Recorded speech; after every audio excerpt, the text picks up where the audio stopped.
Thanks, Jennifer. Thank you very much. You know, I'm amazed that so many of you guys have showed up this morning. After 2 nights of those 5-course dinners, it really gets you, doesn't it? Hasn't this been a wonderful venue for our district conference? Yeah. I was particularly impressed that they had the lobster gazpacho in honor of Cinco de Mayo last night. In California, that's a really big holiday, of course. I can't think of what I'm going to have to do next week, you know, 5 meals in a row of fish and broccoli, I guess, and extra 30 minutes on the old treadmill in the basement. But we'll all live through it, and it's been a wonderful conference. I'm so pleased that we had it here. Well, we're speaking, as you know, on Women in Rotary, past, present, and future. I get to talk about the past because I'm the one with the longest memory, much longer than any of these young chicks here. But I'm actually going to go back to ancient history before I even remember it, and that's 1905 when Rotary was founded. There is very little evidence in any of the histories written about the Rotary institution, organization, that women membership was even considered, discussed, or even thought about at that time. When Rotary II was founded in San Francisco, there were no women members considered either. It's interesting, I think, that there were a number of things going on at that time, which makes that unsurprising right now. Frankly, there were no women professionals in 1905. Very few women lawyers had studied law at their dad's law firm and managed to become a lawyer. Law schools, medical schools, dental schools did not accept women for membership, for student body. There were very few women business people. Many women, of course, were independently wealthy because of an inheritance, but they rarely used that money to engage in a business activity. That was because the laws restricted anything that a married woman did had to be approved by her husband, had to be signed off on by her husband, and by doing so, the husband jeopardized his income, his pension, his money to the success of her business. So that really very rarely ever happened. There were some things going on in 1905 that might have also discouraged the consideration of women, and that was 2 very active women's political groups going on in the United States as a whole, and undoubtedly very strong in Chicago at the time. The first was what we now call the first women's rights movement. The second women's rights movement took place in my day, but the first one had begun much earlier than 1905. As you know, that first women's rights movement was dedicated entirely to achieving the vote for women. And it finally did that in 1920 with a process of amending the Constitution, which is very complex. It requires an act of Congress and ratification by the states. So you can see that if a Constitution was effectively amended by 1920, in 1905, they were ratcheting up for the final push. Another thing that was going on in 1905, I'm sure not very popular with many Rotarians, was the Women's Christian Temperance League. They were advocating for the passage, of an amendment called Prohibition. And they were also very active in the Chicago area. So between these 2 major women's political groups and the absence of almost any women in business or professions, I'm not surprised that the topic never came up at all. Now let's fast forward to maybe 1924. As you know, in the early days, Rotary expanded rather quickly. San Francisco Rotary II was established right after the great earthquake and fire, when so many people rushed out there to be part of the rebuilding process. Rotary became international when a club was established in Winnipeg, Canada. And soon thereafter, Rotary extended to England and Ireland and countries that we now think of as part of the British Commonwealth. It then extended into Europe and beyond. And now, Rotarians in most of these communities then, the later period, tended to be older than the original founders. They tended to be business or professional community leaders. Not surprisingly, many of their wives were also very committed to the goals of Rotary, and wives often gathered together and had their own humanitarian causes that they supported in the communities where their husbands' Rotary clubs were located. Finally, in 1924, a group of wives in Manchester, England got together and formed an official organization that they called the Inner Wheel. It became a totally independent entity with no connection whatsoever to Rotary International, except, of course, for the key fact that its members were required to be the spouses of Rotarians in good standing. Eventually, the Inner Wheel spread from England to, again, the countries of the now British Commonwealth. It went over to Norway and Sweden, and then through Europe and beyond. And it became a very strong international organization. Now, of course, comes the period of time that I can remember, December 7th, 1941, Pearl Harbor. President Roosevelt called that a day that will live in infamy. I was in the 7th grade on that day, growing up in California, and I remember it very, very well. In California, we could hear on shortwave radio, no TVs at that time, the live transmission from Hawaii as the horrors unfolded that day. We knew out in California that there had been other attacks that day, which never got much publicity because they didn't do much damage. The first was a bombing attack on Alaska. The second was little parachutes with little bombs that were set on the jet stream from Japan and went around the North Pacific and exploded all over the Oregon and Washington forests. Very little damage. There also were one and possibly two submarines off the coast of Southern California that attempted to bomb the oil refineries along the California coast. So it was a scary time. The U.S. declared war the following day. I tell you, the U.S. was changed forever by World War II. The entire country was put on a war status, not like Vietnam or even Afghanistan, when the soldiers went off and did their thing, but the rest of the country just continued as normal. That did not happen in World War II. The whole country was mobilized. The federal government took over all the factories, manufacturers of every sort, all the goods that might be used that were needed for the war effort. Right here in our district, at Willow Run, the Ford assembly plant started manufacturing fighter airplanes. In Hamtramck, GM plant began manufacturing the big tanks. Chrysler manufactured the Jeeps that took our GIs all over North Africa and Europe. There was rationing, of course, of gasoline, of food, of shoes, because all the shoe manufacturers were making army boots. The only civilian shoes that they made were for children. I was lucky to be in California where we got black market Huaraches from Mexico.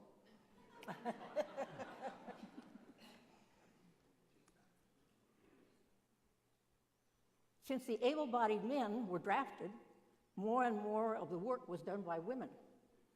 Of course, at that time, there were no commercial airplanes. The trains were commandeered for troop movements and shipments of supplies into the docks. On both sides of the Atlantic, of course, the war in Europe, all the docks were loaded for supplies there.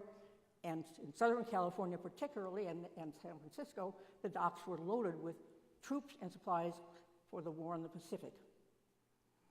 The war ended with the Japanese surrender on the USS Missouri in Tokyo Bay. I was in the 11th grade by then.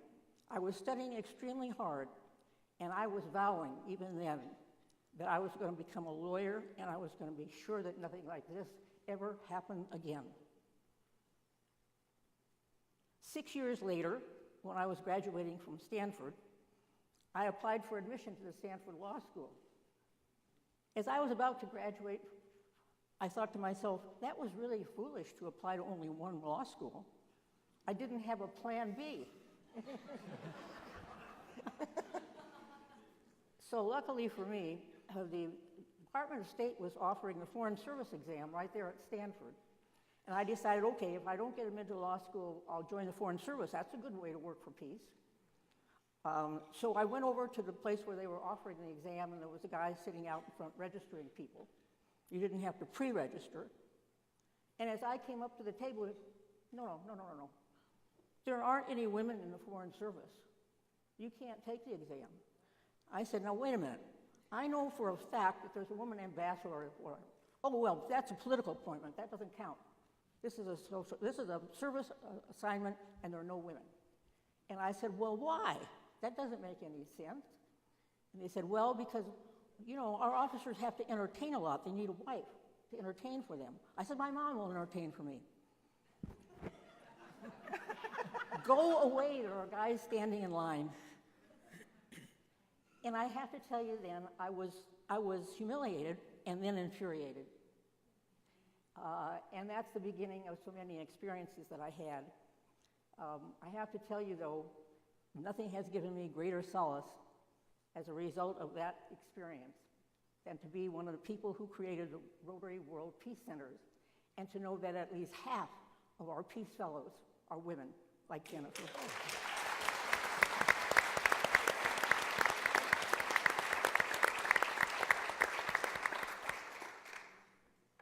So luckily, I did get admitted to Stanford Law School. And the first day, my first class, I walked in. There were 140 men, 3 women. Many of the men were veterans there on the GI Bill. That was another fantastic thing that happened as a result of the war. Men who never would have dreamt of going to college had the GI Bill and the assurance that they could do so. And their lives were forever changed. Anyway, by the time I graduated from law school, I was in the middle of the great post-war era.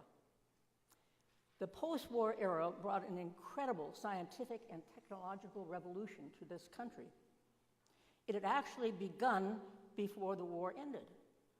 We know that the war ended with the use of 2 atomic bombs, and atomic energy then led to the nuclear era. During the war, biochemists had discovered how to make blood plasma, which would allow real blood to be transferred to the battlefield, regenerated and transfused right there, saving millions of lives undoubtedly. From there, all kinds of biochemical advances ensued, including the discovery of penicillin, and finally, vaccines to eliminate almost all childhood diseases. The German scientists during the war, scientists and engineers, who had developed the jet-propelled buzz bombs that destroyed London during the war. As the war was ending, they fled south in Germany through the British occupation zone to the Austrian Alps, where they hid out until the American occupiers arrived. They then, by prearrangement, surrendered to the Americans and were immediately flown to America, where Wernher von Braun and all of them began the jet era, which led, of course, to the space era. Talk about change. There was a kid who grew up in Ann Arbor named Billy Hewlett. His dad was a faculty member at the U of M. He went to Ann Arbor High School, now called Pioneer High, and then out to Stanford for college. Billy and his buddy Dave borrowed the garage of Dave's parents and built the first ever mainframe computer, starting Hewlett-Packard. The computer age had begun. But in spite of all these dramatic changes as a result of the war, the most dramatic changes produced by the war were in the attitudes of the survivors. They had done their part. They had given their all to the country, and they were not going back to the way things used to be. All during the war, the military had been segregated, if you can believe it. We had the Tuskegee Airmen. We had the Japanese Americans finally allowed to fight only in Europe, of course. Full segregation all during the war. Almost immediately after the war ended, however, President Truman ordered the full desegregation of the military. Every branch and operation of the military was integrated immediately, and that included the military academies. That meant in our near future, we would be having black Army, naval officers. And their lives and opportunities in the military for people who had been so discriminated against were so severely enhanced. It was amazing, the changes. Now, of course, the women had also gone to war in the sense they had gone to work. They had saved the nation in the factories and on the farms. They were not going back either, not to the kitchen and the nursery, even though when the war ended, many of them had been discharged. And of course, veterans' preference in jobs became the law of the land. But nonetheless, the civil rights movement struggled. But those struggles in the post-war era were what changed America the most after the war. In the 1950s, 60s, and 70s, new laws were passed by Congress prohibiting racial discrimination in employment, housing, public accommodation, education, voting.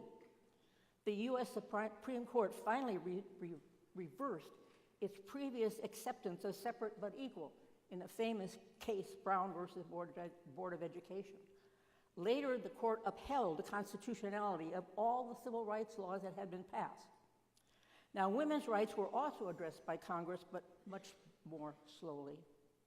Employment discrimination against women was prohibited in the 1960 Civil Rights Act, and educational discrimination was finally prohibited in the 1970s. This is a law that still today is sometimes derided by the athletic contingent. It's called Title IX, or the Education Amendments of 1992. But I have to tell you, if it weren't for Title IX, discrimination against women in admission to college programs would have continued. It's the elimination of discrimination in education that opened the door for women. And women quickly took advantage of their new opportunities and their new legal rights. By the 1980s, there began this long parade of the first woman too. Sandra Day O'Connor, a classmate of mine at Stanford, appointed to the U.S. Supreme Court. Sally Ride, the first astronaut in space. The first woman president of Princeton University, of Harvard University, at our own Michigan State.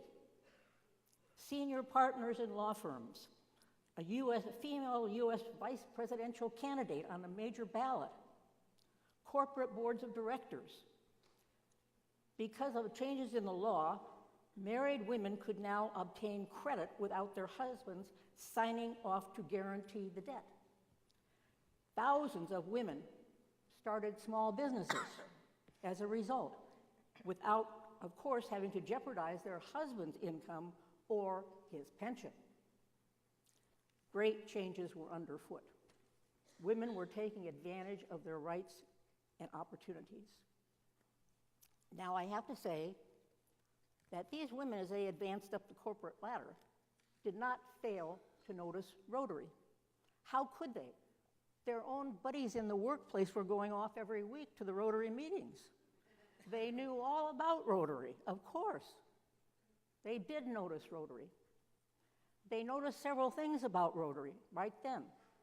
That Rotary had emerged from the war with great resolve. Rotary leaders, particularly in San Francisco Rotary II, were instrumental in the talks in San Francisco that led to the creation of the UN. Think of that, Rotary. Urgently involved in the creation of the UN. Frankly, Rotary had finally fully endowed, or adequately endowed, their foundation, funded it, and dedicated it to world peace. There were new humanitarian programs. There was new energy in Rotary all over the world. And women noticed that. Women also noticed that Rotary had always, even before the war, been open to men of all races, colors, and national backgrounds. And also that this openness had always been part of Rotary's commitment. But of course, third, they certainly noticed that Rotary was still closed to women. Rotary International, in the early 80s, had conducted a number of polls, straw polls, of clubs to help assess the support for opening membership to women. Most clubs in the U.S. strongly supported that idea. I know in our district they certainly did. But the lack of enthusiasm of much of the Rotary world meant that it wasn't going to happen anytime soon. We still don't fully understand, and maybe there was no role played by inner wheel in all this conversation, but we don't really know whether there was or not. Enter the lawsuit. Not surprisingly, this came up in California. Today we know that a California court is a great place to take any politically motivated lawsuit. It was a small club in California that admitted a woman to membership and very carefully officially notified Rotary that it had done so. It was just a small club. Now there was, at the lower levels of Rotary administration, there was a lot of what we call my mom used to call it backing and forthing, you know. And finally, Rotary insisted that the club reject the woman. The club refused, so the RI board canceled the club's charter, and the club sued. It was the club that sued. Rotary vigorously defended itself in that case. The case was filed in a California court, and it charged Rotary with violating the California Constitution, which had been revised post-war to prohibit every kind of discrimination against women: employment, housing, education, public accommodation. Now, the court took extensive evidence, and Rotary put up a very vigorous defense. In the end, the court decided that Rotary was not just a private social group, which had been their argument, but it was a major civic organization, and that as such, it offered a public accommodation to its members, and furthermore, that its members benefited from the opportunities available to them in Rotary. So it was a benefit, which is necessary for a definition of a public accommodation. Rotary International, fighting hard, appealed to the California Supreme Court, but it lost. Carried its case to the U.S. Supreme Court and lost again. Now, at this point, the RI board could have done a number of things. It could have just lifted the charters of all the clubs in California, closed Rotary in California, shut it down to the whole state. But to its everlasting credit, the Rotary board instead said, no, we are going to take the issue of women's memberships directly to the Council on Legislation with a recommendation that the all-male rule be dropped. In the meantime, before the next council was scheduled to meet, the RI board suspended the male-only rule for all clubs operating in a jurisdiction where that rule was illegal. Now, what club in some other jurisdiction would want to argue that it was not illegal in their state? Who wants to defend a rule that you didn't believe in to begin with? And so Rotary clubs all over America started admitting women right away. The handwriting was on the wall. It was going to happen in every state. Once California does something, it just kind of spreads around the country. And so I was admitted in April of 87, right away, before the Council on Legislation met. Now, when the Council on Legislation finally met, there were still a lot of clubs that didn't favor this. And many of them were arguing for cultural and even in some cases religious objections to such close working relationships with women. But the Rotary board pressed for a change, saying that there were going to be some clubs where it was illegal to have a male-only rule, and many, many other clubs and districts that simply wanted to admit women. And so finally, the Council on Legislation acceded, and the Rotary board promised, and stuck with that promise, that an existing club anywhere in the world would not be required by Rotary International to admit women unless it was illegal in their actual jurisdiction. And so finally it happened. And it's too bad in a way that Rotary had to have a U.S. Supreme Court decision to make it move, but when it did so decisively, and I'm very proud of that, and it's never backed down from that. Now, I joined my husband's Rotary Club in April of 1987, becoming the first woman in Ann Arbor to do so.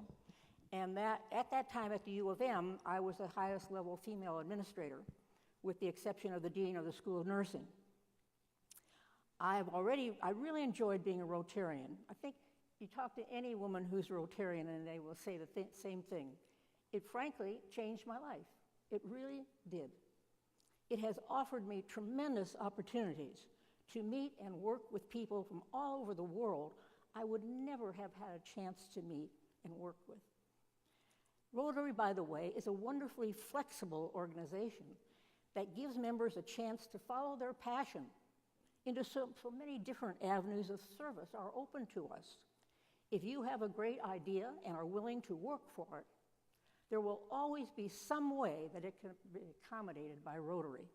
That's the glory of our organization. It allows individuals to step forward and take a lead with a great idea if they're willing to work for it. Now, in the end, when I was named district governor, there were 8 of us altogether who were district governors at the same time. I was the first one to be named, but others came along, and there were 8 of us altogether. Of those 8, we were all Americans, U.S., and about 6 of us were married to a Rotarian, as was I. All right, so after my year as district governor, the Rotary president asked me to chair a new committee on women in Rotary. Unknown to me at the time, the president of Rotary names the chairs of these important committees, and this was a new one he was creating. But the tradition is that the president also names the members. So after I'd agreed to be chair, I got the list of the members, and they were all women. So I called and made an appointment to visit the president in Evanston and flew over there. And to the horror of his staff, I told him that simply wouldn't do, that we had to have men on a Women in Rotary committee because the women are not the problem with Women in Rotary.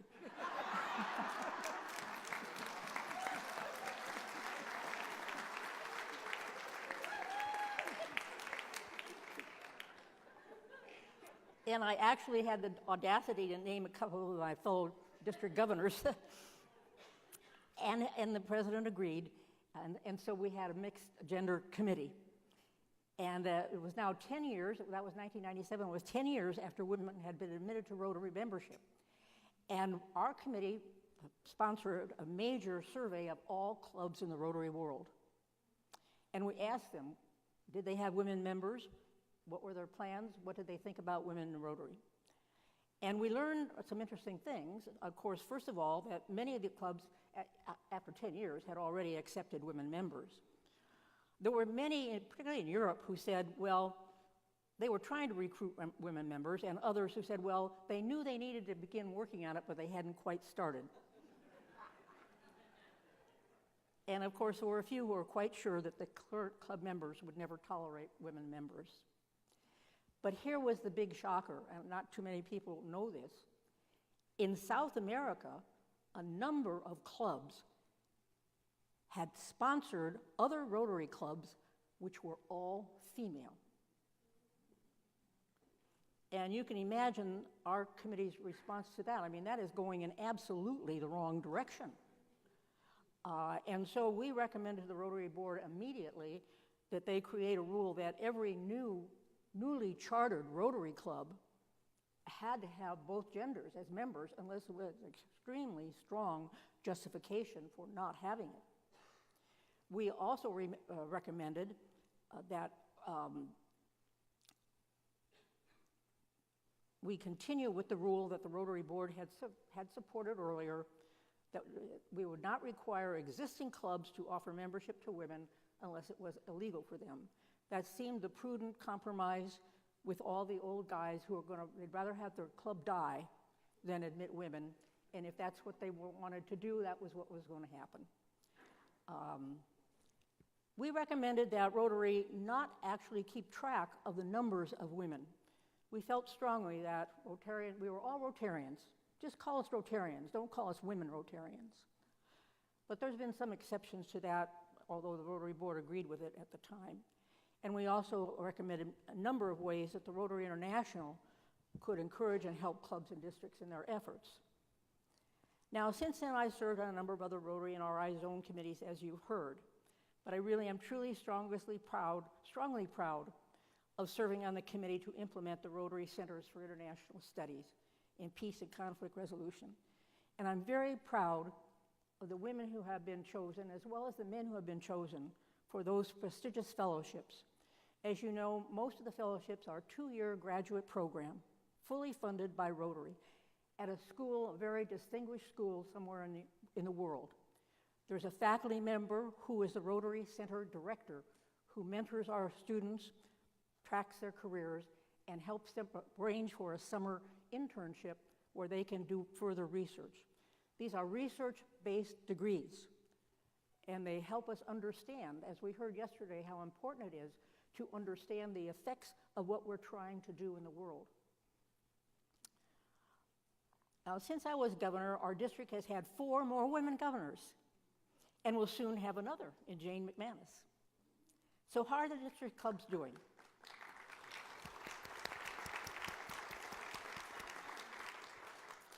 How are the district clubs doing? What is the current and present status of women in Rotary in our district?